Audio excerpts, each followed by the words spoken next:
तो आज हम एक नया चैप्टर स्टार्ट करने वाले हैं, ठीक है। और वन शॉट इसका होगा और चैप्टर का नाम है, आपने क्लास 12th में पढ़ा होगा, इलेक्ट्रोकेमिस्ट्री, ठीक है।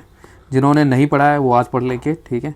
और आज इस चैप्टर को हम पूरा ख़त्म करेंगे मिनिमम 30 मिनट्स में, ठीक है। 30 मिनट में ख़त्म करने के बाद आप इस चैप्टर के थ्रू, जो इस वीडियो के थ्रू क्या क्या सीखने वाले हैं, कंसेप्ट रिवाइज करेंगे, ठीक है, कम से कम टाइम में, ताकि आप जल्दी से जल्दी क्या कर सकें, PYQ के क्वेश्चंस निकाल सकें नीट के, ठीक है ना। तो हम चलो स्टार्ट करते हैं इस चैप्टर को। तो स्टार्ट करने जा रहे हैं, ठीक है। तो ध्यान देते रहें स्क्रीन पे। अब आ गया है अपना पहला टॉपिक यहाँ पे, इलेक्ट्रोकेमिस्ट्री की डेफिनेशन ही पहले क्या होता है इसका यही समझ लेते हैं। तो डेफिनेशन में क्या लिखा है मैंने यहाँ पे, production of electricity from energy released during the spontaneous chemical reaction. जो अपने आप केमिकल रिएक्शंस होती हैं उनसे जो एनर्जी रिलीज होती है, उससे जो प्रोडक्शन होगी इलेक्ट्रिसिटी, उसी को हम बोलते हैं इलेक्ट्रोकेमिस्ट्री, ठीक है ना। तो नेक्स्ट जो है इलेक्ट्रोकेमिकल सेल। इलेक्ट्रोकेमिकल सेल से वही पता चल रहा है कि जो केमिकल एनर्जी को कन्वर्ट कर देता है इलेक्ट्रिकल एनर्जी में, हम उसको क्या बोलते हैं, इलेक्ट्रोकेमिकल सेल बोलते हैं। और इसको हम गैल्वेनिक सेल या वोल्टी सेल भी बोल सकते हैं।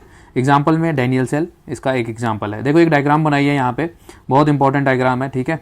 इलेक्ट्रोकेमिकल सेल की एक डायग्राम है, जो इस पे एक साइड मैंने बनाया हुआ है, ये जो आपका इस तरफ वाला है, इसमें जिंक रॉड है, यहाँ पे एनोड लगा हुआ है, इसको एनोड बोलते हैं, और इस वाली साइड को कैथोड बोलते हैं, और इधर कॉपर लगा है, ठीक है। और इधर कॉपर सल्फेट का सोल्यूशन है, इधर जिंक सल्फेट का सोल्यूशन है, और इसको कनेक्ट करके रखा गया है एक ब्रिज से, जिसका नाम है सॉल्ट ब्रिज। अच्छा देखो, इलेक्ट्रॉन एनोड पे नेगेटिव चार्ज है, तो इसका मतलब इलेक्ट्रॉन यहाँ पे ज़्यादा है, तो ये इलेक्ट्रॉन का मूवमेंट इधर हो रहा है, तो करंट का मूवमेंट बिल्कुल अपोजिट डायरेक्शन में इससे होता है, ठीक है ना। ये वाली बात यहाँ पे बता दी, चलो बढ़िया है। फिर अब यहाँ पे हमें एक चीज़ और ध्यान रखना है कि भाई लेफ्ट हैंड साइड जो आता है उसको हम इस तरह से याद रखेंगे लोन से, ठीक है। लेफ्ट साइड जो आएगा, लेफ्ट हैंड साइड, उसको ऑक्सीडेशन होगा, उसका एनोड नाम होगा, उसके ऊपर नेगेटिव चार्ज आएगा। इस ट्रिक से हम इसको ध्यान रख सकते हैं, ठीक है। नेक्स्ट टॉपिक इसमें मूव करते हैं। इससे पहले सॉल्ट ब्रिज का थोड़ा फंक्शन जान लेते हैं। सॉल्ट ब्रिज का फंक्शन होता है इलेक्ट्रोलाइट्स का मेंटेन करना, इलेक्ट्रोलाइट्स बैलेंस को मेंटेन करना। जैसे मान लो इस कंटेनर में ये इलेक्ट्रोड इसके ऊपर जमा हो रहे हैं, कॉपर की रॉड पे, जिंक की रॉड के ऊपर, ठीक है ना। तो जमा होते जाएंगे तो इसके अंदर आयंस कम होंगे, तो ये इलेक्ट्रोलाइट्स इसमें डाल देगा सॉल्ट ब्रिज। इस साइड देखो रिलीज हो रहे हैं, ज़्यादा हो रहे हैं, तो ये क्या करेगा, एब्जॉर्ब करेगा। तो सॉल्ट ब्रिज का फंक्शन होता है कि भाई इलेक्ट्रोलाइट्स को मेंटेन करके रखना। नोट यहाँ पे एक करके दिया है, जिंक और कॉपर के बीच में अगर हम इलेक्ट्रोड पोटेंशियल बनाया जाए तो उसकी वैल्यू जो आती है 1.1 वोल्ट आती है। अब इसी के बेस पे एक NCERT में बहुत बढ़िया डाटा दिया है। उससे पहले हम इलेक्ट्रोलाइटिक सेल के बारे में जानते हैं क्या होता है। इलेक्ट्रोलाइटिक सेल वो होता है जो कन्वर्ट करता है इलेक्ट्रिकल एनर्जी को केमिकल एनर्जी में, यानी उल्टा। समझ लो चार्जिंग हो रहा है, चार्जिंग कर रहे हैं हम बैटरी की, तो वो उल्टा रिएक्शंस होंगी, वही केस है। तो यहाँ पे बताया गया है किस तरह से वर्किंग करता है। अभी हमने पढ़ा था कि भाई कॉपर और जिंक का इलेक्ट्रोड पोटेंशियल डिफरेंस कितना होता है, 1.1 वोल्ट। अब इस क्वेश्चन में, इस डायग्राम के थ्रू हम समझते हैं एक चीज़ कि डायग्राम में क्या पता चलेगा आपको। इस डायग्राम में हमें बताने की कोशिश की जा रही है कि भाई जो इस वाले में एक्सटर्नल सोर्स है बैटरी का, वो 1.1 वोल्ट से कम है। भाई साहब कम है, इसका मतलब है कि अभी जो हमारा ये पोटेंशियल का गैप है, इसका डोमिनेंट फैक्टर है, तो करंट का मूवमेंट सेम वैसे रहेगा जैसे पहले वाले ऊपर हम बैटरी के केस में पढ़ चुके हैं। कहाँ से, कैथोड से एनोड की तरफ करंट की डायरेक्शन रहेगी, करंट की डायरेक्शन मूवमेंट मतलब कम नहीं होएगी।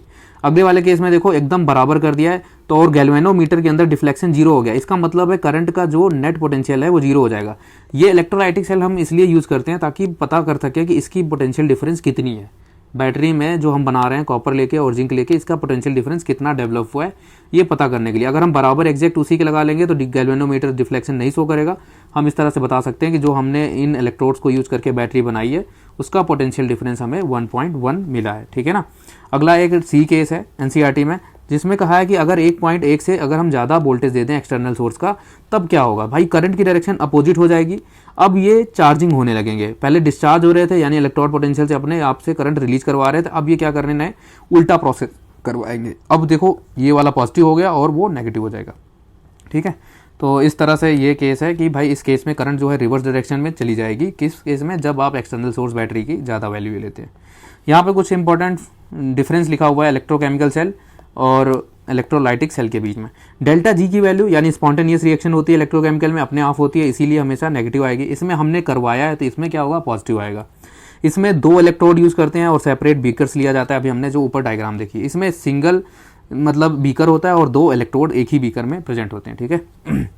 इसमें एनोड का नेगेटिव मतलब है, कैथोड का पॉजिटिव। इसमें मतलब कब डिसाइड होगा, इलेक्ट्रोड को अगर हम जोड़ देते हैं नेगेटिव टर्मिनल के साथ, तो उस वाले जो बैटरी के साथ नेगेटिव टर्मिनल के साथ जुड़ा उसको हम कैथोड बोलते हैं यहाँ पे, और अगर हम पॉजिटिव के साथ जोड़ते हैं तो उसको एनोड बोलते हैं। यानी किसके साथ जोड़ा गया उसके अकॉर्डिंग हम नाम डिसाइड करते हैं, ठीक है ना। तो ये किसके साथ जोड़ा जाता है, जो हमने इलेक्ट्रोकेमिकल की सेल बनाए उसके साथ, ठीक है। अगला साल्ट ब्रिज इसमें प्रेजेंट होता है और इस वाले में साल्ट ब्रिज की ज़रूरत नहीं पड़ती, ठीक है। गैल्वेनिक सेल के बारे में हम पढ़ते हैं। गैल्वेनिक सेल यानी कि एनोड, एनोड पे क्या होता है नेगेटिव और उसका लेफ्ट हैंड साइड होता है। तो ट्रिक यहाँ पे मैंने जो ऊपर बताई थी लोन, हम उसको इस तरह से याद कर सकते हैं। कैथोड में रिडक्शन होता है और पॉजिटिव आता है, और राइट साइड हम उसको रखते हैं अपने डायग्राम में या जो आपने सेल रिएक्शन रिप्रेजेंट की है। इलेक्ट्रोड पोटेंशियल क्या होता है, इलेक्ट्रोड पोटेंशियल पोटेंशियल का डिफरेंस होता है दो मेटल के स्ट्रिप्स या उनके आयंस के बीच में, आयंस और सोल्यूशन जो होता है और उसके बीच में जो इलेक्ट्रोड आपने डाला है यहाँ पे, उनके बीच में जो डिफरेंस डेवलप हुआ उसी को हम बोलते हैं electrode potential difference. Standard electrode potential क्या होता है, जब हम कंसंट्रेशन 1 मोलर ले लें दोनों साइड का, फिर हम अगर इसकी वैल्यू निकालते हैं जो बैटरी की, अगर हम जिंक लेते हैं, कॉपर की रॉड लेते हैं, इलेक्ट्रोड, तो इनके जो पोटेंशियल का डिफरेंस जनरेट होता है जब एक नॉर्मलिटी या एक मोलरिटी में सोल्यूशन लूँ तो जो जनरेट होगा उसको हम स्टैंडर्ड इलेक्ट्रोड पोटेंशियल बोलते हैं। सेल पोटेंशियल क्या होता है देख लेते हैं। Cell potential is a potential difference cathode minus anode, एक फार्मूला आपको ध्यान रखना है, कैथोड माइनस एनोड। ईएमएफ यानी स्टैंडर्ड इलेक्ट्रोमोटिव फोर्स बैटरी की यानी सेल, उसकी क्या वैल्यू होगी, ई राइट साइड में जो आपका है, राइट साइड में आपका क्या है यानी कि कैथोड, और लेफ्ट साइड में क्या है एनोड, वही ऊपर वाला ही फार्मूला है, ये आपका इस तरह से ध्यान रख सकते हो। या फिर एक मैंने ट्रिक लिखी है कि भाई जिसकी भी वैल्यू कम होती है उसका आप उल्टा करो और ऐड कर लो। जैसे मान लो कि एक वैल्यू है आपके सामने -1.36 और एक वैल्यू है +1.36, तो इसमें वैल्यू किसकी कम है, माइनस वाले की, तो माइनस को मैंने कहा उल्टा करो। उल्टा करने का मतलब है साइन उल्टा करो, तो प्लस कर दिया 1.36 और दूसरे का 1.36 प्लस में ही है और ऐड कर लिया और आंसर आ जाएगा आपका 2.7 6 12 यानी 74, 6 12 हाँ 72, 2.72 इलेक्ट्रोड पोटेंशियल उसकी वैल्यू आ जाएगी। इस शॉर्टकट से आप ध्यान रख सकते हैं, ठीक है। अगला आता है स्टैंडर्ड हाइड्रोजन इलेक्ट्रोड SHE, और इसमें क्या किया जाता है, जैसे हाइड्रोजन और एक इलेक्ट्रॉन और यहाँ पे हाफ हाइड्रोजन गैस जनरेट हुई। स्टैंडर्ड हाइड्रोजन इलेक्ट्रोड का पोटेंशियल जो लिया जाता है वो 0 लिया जाता है। इसी के रेफरेंस में हमने सारी की सारी वैल्यू जो है बनाई गई हैं, यानी कॉपर की कितनी है, लिथियम की कितनी है, सोडियम, इन सब की हमने इसी से निकाला है। हाफ सेल रिप्रेजेंटेशन कैसे किया जाता है, रिडक्शन, जिसको ये ऊपर जो रिएक्शन दिया है रिडक्शन ही तो है। यहाँ पे हाइड्रोजन +1 में था, यहाँ 0 में चला गया, तो रिडक्शन की रिएक्शन को लिखने का तरीका, यहाँ पे हाइड्रोजन डाला गया, बैटरी की एक वैल्यू, और इसके बाद इस तरफ ऐसे लिख दिया गया रिडक्शन ऑक्सीडेशन पोटेंशियल, यहाँ पे हमने जो मेंशन किया अभी। तो अगली लाइन में यहाँ पे ई ऑफ द सेल जो है राइट साइड जो है, एक ही, इसमें कोई दूसरा कंटेनर तो है नहीं, एक ही साइड है, तो उसी के ऊपर डिपेंड करेगा राइट साइड। और इसकी वैल्यू कैसे लिखते हैं, E is equal to E0 -0.0591 log partial pressure of hydrogen, और उसमें देखो यहाँ पे हाफ आया था, ये हाफ आया था ना, अगर यहाँ पे मैं 2 ले लेता तो यहाँ पे 1 आ जाता, तो उसी के अकॉर्डिंग आप बैलेंस करके, अगर आप यहाँ 2 रखते हो तो यहाँ नीचे स्क्वायर डालना है और ऊपर सिंपल सा हटा देना है रूट को, ठीक है। अगर नहीं है तो ऐसे ही आपने जैसा हमने किया है वैसे ही करना पड़ेगा, ठीक है ना, इस बात का आप ध्यान रखें। तो अगला जो है, अगला कंसेप्ट हम पढ़ते हैं यहाँ पे इलेक्ट्रोकेमिकल सीरीज़ में। तो इलेक्ट्रोकेमिकल सीरीज़ जो है बहुत काम की है, यहाँ पे मैंने लिख दी है, तो देखो इसके बारे में क्या है ध्यान से। लिथियम है, पोटेशियम, ये ऐसे इलेक्ट्रोड पोटेंशियल की वैल्यू बढ़ती जा रही है प्लस में, ठीक है, इस तरह से बढ़ती जा रही है इधर। तो यानी कि लिथियम जो है सबसे ज़्यादा नेगेटिव है, इसकी वैल्यू -3.05 होता है, और फ्लोरीन की सबसे ज़्यादा पॉजिटिव है, 2.87 होता है। इस सीरीज़ को याद करने का हम एक ट्रिक सीख लेते हैं, ठीक है। तो यहाँ पे ट्रिक क्या है, लेकर, कान्हा, बारात, या फिर ऐसे याद रख सकते हो, लेकर एक साथ, बारात, कान्हा, मज़े से आला, मंजन, मज़े से आला, मंजन, करके फेंक दे एक साथ आ गया, कोई नहीं सुनता प्रॉब्लम हमारी, छोरा हो गया आज पतला, और उल्टा करके लिख दो, फिर कल बाहर आई आंटी, ठीक है ना। इस तरह से आप याद कर सकते हो इसको। आप मैंने जो बोला है एक बारी फिर से सुन लें, रिवाइज करके, वीडियो को रिवर्स करके और लिख लें अपने, ठीक है। क्या बोला है ट्रिक, फिर से एक बार रिपीट कर देता हूँ। लेकर एक साथ, बारात, कान्हा, मज़े से आला, ठीक है, मंजन, एक साथ है मंजन, करके फेंक दे, ठीक है, फेंक दे, कोई नहीं सुनता प्रॉब्लम हमारी, छोरा हो गया आज पतला, और फिर उल्टा, फिर उधर से, फिर कल बाहर आई, एक छोड़ के आई ठीक है, इस तरह से याद कर सकते हैं। अच्छा, लिथियम जो है सबसे ज़्यादा नेगेटिव वैल्यू है, इसका मतलब ये सबसे ज़्यादा रिडक्शन पोटेंशियल अपने पास रखता है, किसी को भी रिड्यूस कर सकता है। और फ्लोरीन सबसे ज़्यादा पावरफुल ऑक्सीडाइजिंग पोटेंशियल रखता है, इसीलिए किसी का भी ऑक्सीडेशन कर सकता है। तो मोस्ट नेगेटिव वाला, यहाँ पे एक हिंट लिया है, बहुत इंपॉर्टेंट कंसेप्ट है कि मोस्ट नेगेटिव वाला हमेशा डिस्प्लेस कर देता है पॉजिटिव वाले को।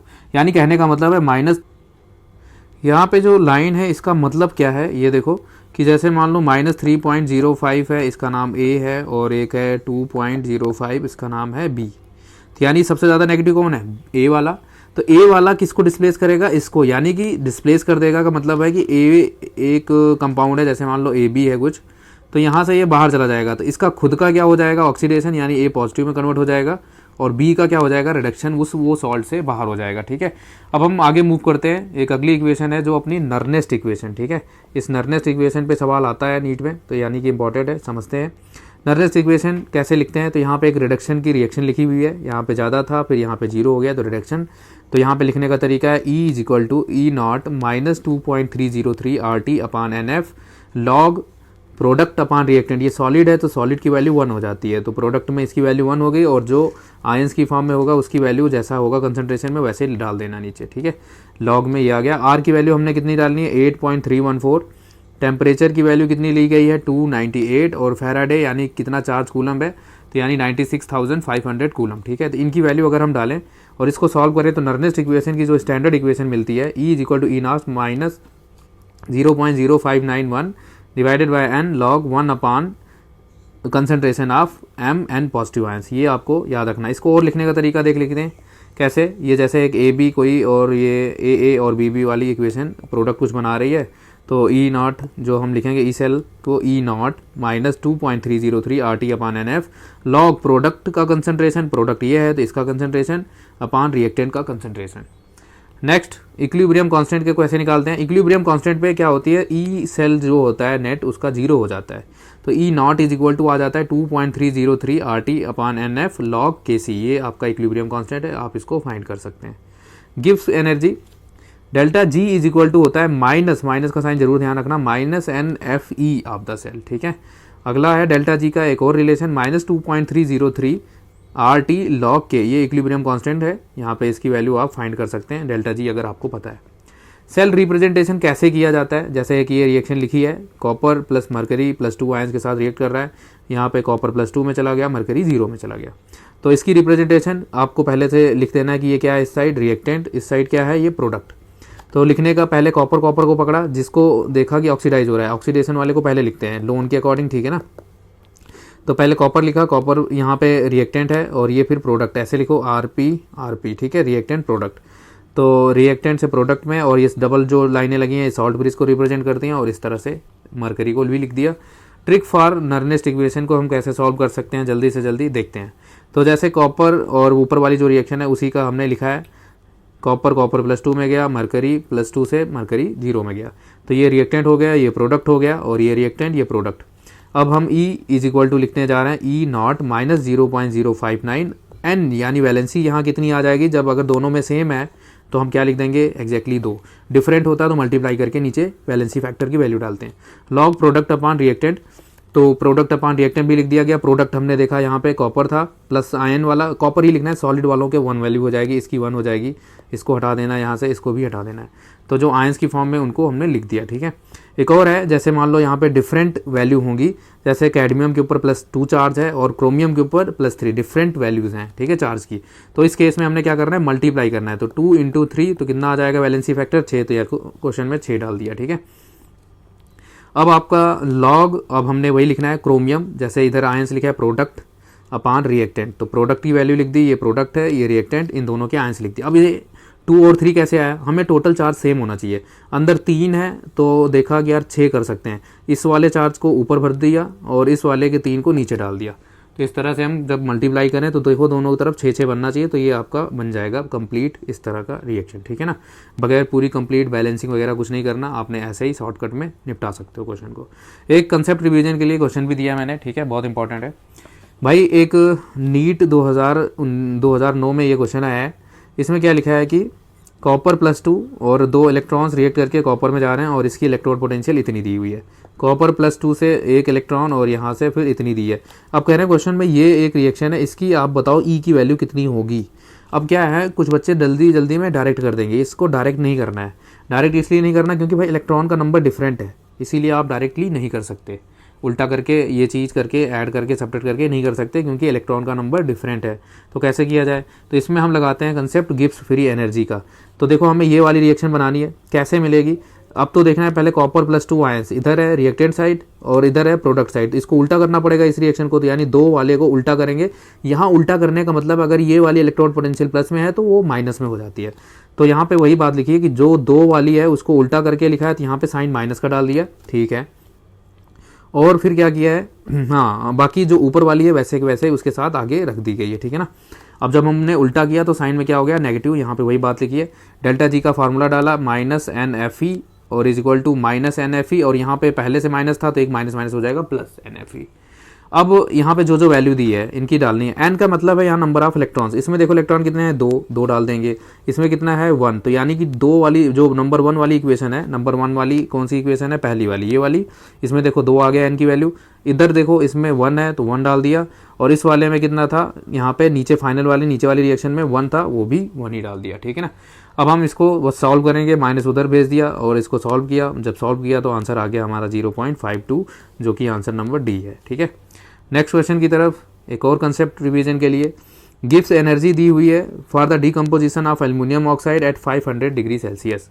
तो रिएक्शन कुछ इस तरह से फॉलो करती है और ये गिब्स फ्री एनर्जी की वैल्यू दी है, ठीक है। Potential difference needed for the electrolytic, कितना ई की वैल्यू, यानी ई की वैल्यू हमें निकालना है, क्वेश्चन में होना चाहिए ताकि ये डिकम्पोज हो। तो भाई इसका निकालने का तरीका वही है, delta G is equal to NFe। अब ये क्वेश्चन मैंने यहाँ पे क्यों लिखा है, क्योंकि इसकी n की वैल्यू, इलेक्ट्रॉन की जो वैल्यू है वो अच्छे से निकालना सीख जाते हैं इस सवाल से, नहीं तो बच्चे क्या है गलतियां करते हैं। तो कैसे है, जैसे यहाँ पे रिएक्शन ऊपर लिखा है तो मैंने इसके चार्ज को लिखा एल्युमिनियम के। एल्युमिनियम का चार्ज कहाँ है, यहाँ पे कितना है +3, ठीक है। इधर वाले में कितना है 0, ठीक है 0 लिख दिया, ओके। अब हमने क्या किया, यहाँ पे उसी वाली रिएक्शन को उठाया और यहाँ पे लिख दिया। अब उसके पूरे एल्युमिनियम एटम्स कितने हैं ये ध्यान से लिखना होता है। तो पूरे एल्युमिनियम एटम कितने हो गए, 2 और 2 यहाँ से मल्टीप्लाई होगा तो 4 लिख दिया मैंने और इस तरफ तो 4 लिखा है एग्जैक्टली, ठीक है। अब हमने क्या करना है, जो चार्ज दिया हुआ है और जो आपके एटम्स हैं पर एटम्स के अकॉर्डिंग हमें उसको ले लेना है। तो यानी कि ये चार्ज और इसके जितने भी एटम है उसके साथ मल्टीप्लाई और इधर भी जितना चार्ज है और उसके जितने एटम है उसके साथ मल्टीप्लाई। जब हम इसको इधर से काटेंगे तो ये 4 बचेगा और इधर से हम जब काटेंगे ये तो पूरा 0 हो जाएगा। तो यानी 4 - 0, अब डिफरेंस लिया तो आंसर आया 4। तो n की वैल्यू जो अब आपने डालनी है क्वेश्चन में वो कितना डालना है, 4 डालना है। तो डेल्टा जी की वैल्यू में अब आपने 4 ही एक मेन था जो हमने निकालना था, बाकी सबकी वैल्यू सिंपल है। डेल्टा जी दिया हुआ है, ये भी आपको पता होता है फैराडे का, और n की वैल्यू तो हमने निकाल दी है, क्वेश्चन में पुट किया और आपका आंसर आ गया -2.5 इलेक्ट्रो वोल्ट, ठीक है। वोल्ट में आया लेकिन यहाँ पे प्लस में दिया था, अगर माइनस वाला होता तो माइनस वाला हम क्लिक करते, ठीक है। तो अब अगला कंसेप्ट है कंडक्टेंस ऑफ इलेक्ट्रोलाइटिक सोल्यूशन। तो भाई उसमें कैसे कंडक्टेंस होता है, आपने एक रेजिस्टेंस में जरूर फार्मूला पढ़ा होगा करंट इलेक्ट्रिसिटी में कि R is equal to ρ/A, ρL/A। तो रो क्या होता है, इसमें रेजिस्टिविटी कांस्टेंट होता है। इसमें हम अगर उल्टा कर दें तो कप्पा आ जाता है, कप्पा एक कंडक्टिविटी कांस्टेंट होती है। तो R जो है उसको हम उल्टा कर दें तो G लिख देते हैं, तो यहाँ पे कंडक्टेंस होता है अगर R रेजिस्टेंस है तो G* एक सेल कांस्टेंट के नाम से फेमस है, तो L/A इसकी वैल्यू होती है, ठीक है। इसको बोलते हैं सेल कांस्टेंट। कप्पा की यूनिट पे ध्यान रखें, इसका होता है ओम इनवर्स और मीटर इनवर्स, ठीक है। या -1 ऊपर आ जाती है। ओम इनवर्स को आप साइमन भी लिख सकते हो या महो भी लिख सकते हो, तो इस तरह से एक और मॉडिफाई कर सकते हो। तो इसमें हमने डायग्राम बना के बताया कि ये जो इलेक्ट्रोड का एरिया है वो A है, इनके बीच का गैप जो है L है और इसके बीच में जो इलेक्ट्रोलाइट्स हमने भर दिया है। अब कौन कौन से फैक्टर हैं जो इसकी आयोनिक कंडक्टेंस को बढ़ा सकते हैं, तो सिंपल सी बात है यार, कंसंट्रेशन जितना ज़्यादा बढ़ाओगे कंडक्टेंस बढ़ती जाएगी। दूसरा है साइज़ ऑफ आयंस, अगर ज़्यादा बड़ा साइज़ का होगा तो कंडक्टेंस कम हो जाएगी, क्योंकि ज़्यादा बड़ा पार्टिकल्स चल नहीं पाएगा, इसकी स्पीड क्या हो जाएगी कम, इसकी स्पीड होगी ज़्यादा, जिसकी वजह से ये कंडक्टेंस ज़्यादा करेगा, ये कम करेगा। टेम्परेचर बढ़ाओगे तो कंडक्टेंस इंक्रीज होगी, क्योंकि इस टाइम इलेक्ट्रोलाइट्स का काइनेटिक एनर्जी क्या हो जाएगा इंक्रीज, तो इसकी वजह से कंडक्टेंस भी बढ़ जाएगा। अगला आता है मोलर कंडक्टिविटी। मोलर कंडक्टिविटी होता है λm, इस तरह से लिख सकते हो या फिर इस तरह से उल्टा A बना के इसको भी लिख सकते हो। तो molar conductance is equal to kappa × 1000 divided by molarity. यहाँ पे यूनिट पे ध्यान रखना है कि सेंटीमीटर में ही होना चाहिए कप्पा वैल्यू, वहाँ पे मीटर इन्वर्स में नहीं होना चाहिए, सेंटीमीटर का स्क्वायर मोल इन्वर्स, ये वाली बात ध्यान रखना कि जो कप्पा की वैल्यू होनी चाहिए इसमें लेंथ और एरिया को सेंटीमीटर में ही लेना है, ठीक है ना। अब आता है इक्विवेलेंट, यानी कि यहाँ पे नॉर्मेलिटी आ जाएगा, बाकी सब फंडा सेम है। नॉर्मेलिटी का रिलेशन एक याद होगा, मोलरिटी इंटू वैलेंसी फैक्टर, वो भी आप यहाँ पे यूज़ करके क्वेश्चन को सॉल्व कर सकते हो। अगला है वेरिएशन ऑफ कंडक्टिविटी, कंसंट्रेशन के साथ किस तरह से होती है उसके बारे में समझते हैं। एक डिबाई हकल ऑनसागर इक्वेशन है जिसमें बोला गया है कि molar conductance equal to initial जितना भी अमाउंट था वो धीरे धीरे उसका कम होता जाएगा A√C के कंसंट्रेशन के रिस्पेक्ट में। इसमें जो है कह रहे हैं नेगेटिव A एक तरह से इस ग्राफ का स्लोप है, ये वाली ग्राफ का, ठीक है। ये जो है वीक वाला एसिड है, तो जिसकी वजह से देखो वीक इलेक्ट्रोलाइट कोई भी होगा उसका डिसोसिएशन जो है, जहाँ जितना आप पानी डालते जाओ कंसंट्रेशन बढ़ाते जाओ बहुत धीरे धीरे टूटता है। स्ट्रॉन्ग इलेक्ट्रोलाइट्स एक टाइम पे कंप्लीटली डिसोसिएट हो जाते हैं, ठीक है। इसलिए इस ग्राफ में जो मेंशन है ये स्ट्रॉन्ग इलेक्ट्रोलाइट्स का है, ये वाला वीक इलेक्ट्रोलाइट्स का है। ग्राफ किसके बीच में बनाया गया, मोलर कंडक्टेंस और √C के बीच में बनाया गया, ठीक है ना। ये इक्वेशन याद रखना है। फॉर वीक इलेक्ट्रोलाइट्स यहाँ पे लिखा है वीक ये है, और ये कंप्लीटली डिसोसिएशन नहीं होता, थोड़ा बहुत डाइल्यूशन करोगे तो इनकी कंडक्शन बढ़ेगी, क्योंकि इनफाइनाइट डाइल्यूशन पे पूरा कंप्लीट डिसोसिएशन हो जाता है, माना गया है ऐसा, ठीक है। अगला लिखा है स्ट्रॉन्ग इलेक्ट्रोलाइट्स के केस में ये कंप्लीटली डिसोसिएट होते हैं, इसीलिए जितना इनका फर्क स्टार्टिंग में आता है उसी के जैसा कंडक्टिविटी स्ट्रेट लाइन में मूव करती है। अगला है कोल-राउस लॉ, ठीक है। कोल-राउस लॉ के बारे में समझते हैं क्या है। कोल-राउस लॉ में क्या बताया गया है कि जब हम इनफाइनाइट डाइल्यूशन करते हैं तो इलेक्ट्रोलाइट्स कंप्लीटली डिसोसिएट हो जाते हैं। तो इसको सॉल्व करने का तरीका, जैसे आप AB का निकालना चाहते हैं इनफाइनाइट डाइल्यूशन पे इलेक्ट्रोलाइटिक कंडक्टेंस, तो कैसे आएगा, इसका कंसंट्रेशन और इसके आयंस के कंसंट्रेशन को आप ऐड करो, आंसर आ जाएगा। जैसे एक एग्जांपल के तौर पे कैल्शियम क्लोराइड का निकालना है एट इनफाइनाइट डाइल्यूशन, इसमें हमें दिया हुआ है मैग्नीशियम क्लोराइड का और कैल्शियम हाइड्रोक्साइड का, और एक दिया हुआ है मैग्नीशियम हाइड्रोक्साइड का, तीनों का दिया हुआ है। अब हमें ये चाहिए, अब हमें ढूंढना है ये आयंस कहाँ मिलेगा, कैल्शियम कहाँ मिल जाएगा भाई, क्लोरीन कहाँ मिल जाएगा, क्लोरीन तो यहाँ से मिल जाएगा तो इसको पहले नंबर पे ऐड कर लिया, दूसरा कैल्शियम यहाँ से मिल जाएगा इसको भी ऐड कर लिया। अब जो चीज़ नहीं चाहिए जैसे मैग्नीशियम हाइड्रोक्साइड नहीं चाहिए तो उसको सब्ट्रैक्ट कर लिया। अब आपने इसकी वैल्यू डाली और आंसर खत्म हो गया, 30 आंसर आ गया। अब इसका एप्लीकेशन क्या है कोल-राउस लॉ का, अल्फा निकालने के। अल्फा क्या होता है, डिग्री ऑफ डिसोसिएशन, यानी कितने % टूटा है। तो इनफाइनाइट डाइल्यूशन पे मोलर कंडक्टेंस नीचे और किसी C कंसंट्रेशन पे, जो कि आप फार्मूला पहले सीख चुके हो, molar conductance is equal to kappa into 1000 divided by molarity, ये वाला फार्मूला लगा के जो निकालोगे ये यहाँ पे डालना है, ठीक है ना। तो आपकी वैल्यू आ जाएगी।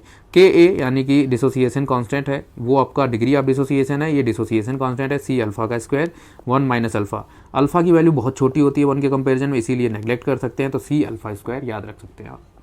अगला है इलेक्ट्रोलाइटिक सेल। इलेक्ट्रोलाइटिक सेल क्या होते हैं, जब डिकम्पोजिशन होता है, इलेक्ट्रोड के ऊपर कोई भी चीज़ जमा होती है या टूटती है तो उससे इलेक्ट्रिसिटी बनती है, तो उसी को हम बोलते हैं इलेक्ट्रोलाइटिक सेल। फैराडे का फर्स्ट लॉ इसी के बेस पे काम करता है। उन्होंने बोला वेट उतना डिपॉजिट होगा जितना चार्ज पास होगा, ठीक है भाई। अब प्रोपोर्शनलिटी का साइन हटाया तो एक कांस्टेंट लगाया जिसको बोलते हैं फैराडे कांस्टेंट जेड की वैल्यू कितनी होती है, इक्विवेलेंट वेट डिवाइडेड बाय 96,500। और इसमें और हम जेड की वैल्यू अगर डाल दें यहाँ पे, और चार्ज को आपने पढ़ा होगा कि charge upon time is called current, तो आप यहाँ से देखो टी ऊपर भेज के IT कर सकते हो, तो ZIT भी बन जाएगा जिट, ठीक है। फैराडे का सेकेंड लॉ क्या कहता है कि भाई मास उतना डिपॉजिट होगा जितना उसका इलेक्ट्रोलाइटिक यानी इक्विवेलेंट वेट होगा। इक्विवेलेंट वेट, इसका मतलब समझो, इक्विवेलेंट वेट क्या होता है, molecular weight divided by valency factor is called equivalent weight. आप अगर उसकी चार्ज के मुताबिक उसके जितना भी मास है उसको डिवाइड कर दो हिस्से में, तो आपका एग्जैक्टली मास भी उतने डिपॉजिट होगा जितना उसका इक्विवेलेंट वेट होगा, ठीक है। अगला है प्रोडक्ट ऑफ इलेक्ट्रोलाइसिस। इससे क्या क्या मिलता है कौन से इलेक्ट्रोड पे, ये बात याद रखनी है। तो कंसेप्ट हमने यहाँ पे लिखा है कि क्या होना चाहिए। पॉजिटिव सीरीज अगर आप देख रहे हो, पॉजिटिव आयंस की अगर कंपैरिजन करोगे तो वो आपको इलेक्ट्रोकेमिकल सीरीज, यानी कि जो मैंने ऊपर कहानी सुनाई है लेकर बारात वाला, वही वाली सीरीज़ को आपको देख के सॉल्व करना है। नेगेटिव सीरीज़ के केस में आपने ये याद रखना है कि भाई सोनू यानी सल्फेट और नाइट्रेट आयन, सोनू फैल जाओ पानी में फुल CBI की तरह, ठीक है। ये वाली एक सीरीज याद रखना है। इसका मतलब है जैसे ये आयोडीन वाला सबसे ज़्यादा स्ट्रॉन्ग है और ये वाला सबसे ज़्यादा वीक है सल्फेट वाला, हाँ ठीक है, ये वाली बात हो गई। ओके, अब यहाँ पे थोड़ा सा और बात एक इंपॉर्टेंट बतानी है आपको। जैसे सल्फेट, अगर इसके आप देखोगे प्रोडक्ट क्या मिलेगा, तो इसमें हमने आपको 2 से मल्टीप्लाई कर देना है, H2O8 और -2 चार्ज मिलेगा। नाइट्रेट से आपको क्या प्रोडक्ट मिलेगा, यहाँ से NO2 मिलेगा। फॉस्फेट से आपको मिलेगा प्रोडक्ट इसका P4, और OH आपको देगा ऑक्सीजन गैस, ठीक है। और फ्लोरीन क्या देगा, F2, ठीक है। और क्लोरीन आपको क्या देगा यहाँ पे, Cl2। और ब्रोमीन से क्या मिलेगा Br2 और आयोडीन से क्या मिलेगा आपको I2। ये भी एक याद रखने वाला पॉइंट है। अगला है इलेक्ट्रोलाइसिस ऑफ, अब हम पहला एग्जांपल देखने जा रहे हैं। Electrolysis of aqueous, aqueous word पे मार्क करना है, और sodium chloride using platinum electrode. अच्छा, यहाँ प्लेटिनम में ही मैंने मार्क किया है, ऐसा इसलिए क्योंकि यहाँ पे जैसा एक चीज़ होगा, अगर मान लो सेम कंटेंट का होता तो फिर उस केस में तो आंसर सेम ही आ जाता। जैसे मान लो कॉपर सल्फेट, कॉपर के इलेक्ट्रोड को यूज़ करते हैं, तो दोनों में एनोड हो या कैथोड, उस दोनों केस में ही आपको याद रखना है कि कॉपर ही डिपॉजिट होगा दोनों इलेक्ट्रोड पे, इसीलिए यहाँ पे ये बात मार्क करी है। अब एनोड पे देखना है, एनोड मतलब नेगेटिव वाले कौन कौन से आयन हैं। नेगेटिव वाले हमने देखा वाटर से मिलता है OH और सोडियम क्लोराइड से मिलता है क्लोरीन। अब इन दोनों नेगेटिव को मैंने यहाँ लिखा। अब हमने अपने सीरीज़ पे चले जाना है कि भाई OH बड़ा है या क्लोरीन, तो भाई सोनू फैल जाओ वाटर में, सोनू फैल जाओ पानी में, पानी यानी यहाँ पे आ गया फुल CBI, क्लोरीन देखो बड़ा है, तो क्लोरीन जो है बड़ा है, तो हम क्लोरीन को यहाँ पे एनोड पे डिपॉजिट करवाएंगे। क्लोरीन अब एनोड पे क्या होता है ऑक्सीडेशन, देखो नेगेटिव से ये जीरो में गया, ऑक्सीडेशन हुआ, क्लोरीन गैस मिल गई। तो यहाँ पे पूछा जाएगा क्वेश्चन में नीट में कि एनोड पे कौन सी गैस मिलती है जब आप एक्वा सोडियम क्लोराइड ले हुए, तो क्या बोलना है क्लोरीन। कैथोड पे देखो पॉजिटिव वाले लिख दिए। अब हमने अपनी सीरीज़ देखनी है, लेकर कान्हा बारात, कान्हा सोडियम तो ऊपर आ गया, इसका मतलब हाइड्रोजन कहीं नीचे आएगा, तो हाइड्रोजन ज़्यादा पावरफुल है, तो इस केस में देखो हाइड्रोजन का मैंने क्या कर दिया रिडक्शन, और ये आपका यहाँ पे आंसर आ गया हाइड्रोजन गैस। ठीक है, एनोड कैथोड पे क्या पूछा जाएगा, क्या डिपॉजिट होता है, यही सवाल है। अगला है इलेक्ट्रोलाइसिस ऑफ मॉल्टन। मॉल्टन में मतलब एक्वस तो है ही नहीं, प्योर फॉर्म में, उसको जब मेल्ट कर दिया तो वो मॉल्टन में कन्वर्ट हो गया, कौन sodium chloride using platinum electrode. तो इस केस में तो कुछ टेंशन ही नहीं कंपैरिजन की, भाई इधर जो है सोडियम मिल जाएगा और इधर वाले पे क्लोरीन गैस मिल जाएगी, आंसर खत्म। अगला electrolysis of the dilute sulphuric, dilute का मतलब हो गया वाटर, डाइल्यूट वर्ड लिखा हो या एक्वस वर्ड लिखा हो, आप वहाँ पे हमेशा वाटर ही लेंगे। ठीक है, सिंपल सी बात। यूजिंग प्लेटिनम इलेक्ट्रोड, तो यहाँ पे देखो इसमें लिख दिया मैंने दोनों आयंस। अब इसमें से बड़ा कौन है, तो बड़ा हमने देखा था सोनू फैल जाओ पानी में, तो पानी सबसे बड़ा है, तो OH आयंस ज़्यादा बड़ा है, तो OH मैंने बताया था क्या देते हैं ऑक्सीजन गैस, तो यानी एनोड पे ऑक्सीजन गैस। कैथोड पे हाइड्रोजन मिल जाएगा, दोनों ही एसिड भी हाइड्रोजन छोड़ेंगे और पानी भी हाइड्रोजन, तो हाइड्रोजन गैस मिल जाएगी। कंसनट्रेटेड है, कंसनट्रेटेड का मतलब भी प्योर फॉर्म में लेंगे या मोल्टन फॉर्म समझ सकते हो, तो sulphuric acid by using platinum electrode. तो सल्फेट आयन से क्या जनरेट होता है, अभी मैंने बताया था H2 और O8, इसके ऊपर -2 चार्ज। सिंपल सा याद करने का ट्रिक बता देता हूँ, 2 से मल्टीप्लाई करो तो S2 हो जाएगा, 4 का डबल 8 हो जाएगा, तो ये याद हो जाएगा। नेक्स्ट अगला है कि अगर यहाँ पे मान लिया जाए कि हाँ यहाँ पे ये पॉइंट हो गए थे अपने, कैथोड और एनोड पे क्या मिलेगा हाइड्रोजन और ये। अब बैटरी देखो दो तरह की होती है, प्राइमरी बैटरी और सेकेंडरी बैटरी। रिचार्जेबल वाली जो बैटरी होती है उसको क्या बोलते हैं सेकेंडरी, जो रिचार्ज नहीं होगा एक ही बार में यूज एंड थ्रो है वो है प्राइमरी। अब इसमें एक फ्यूल सेल जो बहुत इंपॉर्टेंट है, इकोनॉमिकली बड़ा अच्छा भी होता है क्योंकि इसका जो वेस्ट मटेरियल होता है वो वाटर होता है, तो स्पेस रिसर्च वाले होते हैं वो यूज़ करते हैं इस सेल को। तो इससे क्या होगा, उनका जो वेस्ट मटेरियल है वाटर वो भी यूज़ हो जाएगा, और जो इस इधर से इंसर्ट किया जाता है वो हाइड्रोजन और ऑक्सीजन डाला जाता है। पोरस ग्रेफाइट की प्लेट्स लगाई जाती हैं, ठीक है, जब इन दोनों को पास किया जाता है तो ये कंबाइन होते हैं, इससे बनती है बिजली। तो इस पर एक ध्यान रखने वाला है कि एनोड पे याद रखना भाई हाइड्रोजन की रिएक्शन होती है तो वाटर बनता है, ठीक है, और कैथोड पे ऑक्सीजन की रिएक्शन होती है तो वहाँ से आयंस OH आयंस जनरेट होते हैं। अगला आता है मरकरी सेल, जो प्राइमरी सेल की कैटेगरी में आता है, नाम से पता चल जाएगा थोड़ा, मरकरी तो यूज़ होगा ही होगा, और साथ में जिंक और मरकरी, ठीक है। जिंक ज़्यादातर केस में याद रखना है, जिंक का ज़्यादातर केस जो होता है वो क्या बनता है एनोड बनता है। जिंक जहाँ पे भी ज़्यादातर दिखेगा एनोड होता है, और कैथोड पे जो है मरकरी आ रहा है तो मरकरी जो है कैथोड पे आपको मिलेगी, और जिंक कहाँ पे मिलेगा एनोड पे, ठीक है। तो सिंपल था, इसमें यही याद रखना है जिंक और मरकरी कहाँ पर यूज़ होंगे, और रिएक्शन लिखने की ज़रूरत नहीं है। Lead storage battery secondary cell के नाम से फेमस है, इसको आप बार बार रिचार्ज कर सकते हो। तो इसमें एक सिंपल सी बात, एनोड पे क्या होता है ऑक्सीडेशन, तो लेड सॉलिड लिया ऑक्सीडाइज कर दिया, ठीक है। कैथोड पे होता है रिडक्शन, तो यहाँ पे लेड ऑक्साइड लिया और यहाँ पे लेड सल्फेट बना दिया, रिडक्शन हो गया, यहाँ +4 था +2 में चला गया। तो यही एक याद रखना, इनमें दोनों में ही लेड ही यूज़ किया जाता है एनोड कैथोड में, और इलेक्ट्रोलाइट के तौर पर डाइल्यूट सल्फ्यूरिक एसिड यूज़ किया जाता है।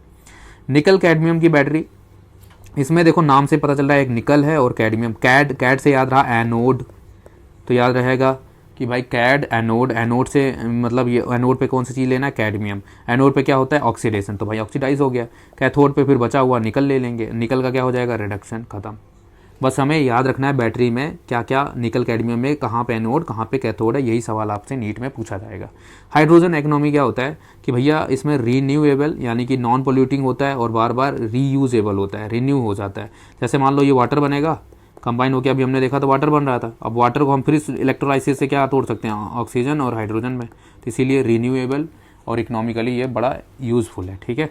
कोरोजन क्या होता है? रस्टिंग, डैमेज होना आयरन का, या किसी भी मेटल का कोरोजन बोला जाता है, और रस्टिंग वर्ड यूज़ किया जाता है स्पेशल आयरन के लिए। अब इसमें याद करने वाला है भाई, ऑक्सीडेशन कैसे हो रहा है, आयरन का +2 में जा रहा है, रिडक्शन से ऑक्सीजन और हाइड्रोजन आयन कंबाइन करके वाटर बना रहे हैं, तो ओवरऑल रिएक्शन ऐसी है। एक डायग्राम दी गई है एनसीईआरटी में, देखो आयरन ऐसे था, 2 इलेक्ट्रॉन को जनरेट किया, फिर ये +2 में गया, फिर अगले वाले में भी 2 इलेक्ट्रॉन जनरेट किया। अब जो इलेक्ट्रॉन है ना, यहाँ पे फ्लो करेंगे करंट, यहाँ पे इसके खुद के इंटरनल साइड ये करंट बनाते हैं, जिसकी वजह से अगर आयरन का थोड़ा सा पीस अगर रस्ट हो जाता है तो बाकी वाला पीस बहुत जल्दी जल्दी एक्सेलेरेट हो जाता है रस्टिंग में, यानी ये कैटलिस्ट की तरह काम करता है, ये जो इनकी एक इंटरनल करंट होती है, जिसकी वजह से बहुत जल्दी जल्दी रस्ट लगना स्टार्ट हो जाता है। तो ये आपका चैप्टर कंप्लीट हो चुका है, तो कैसा लगा है ज़रूर बताएं। Thank you.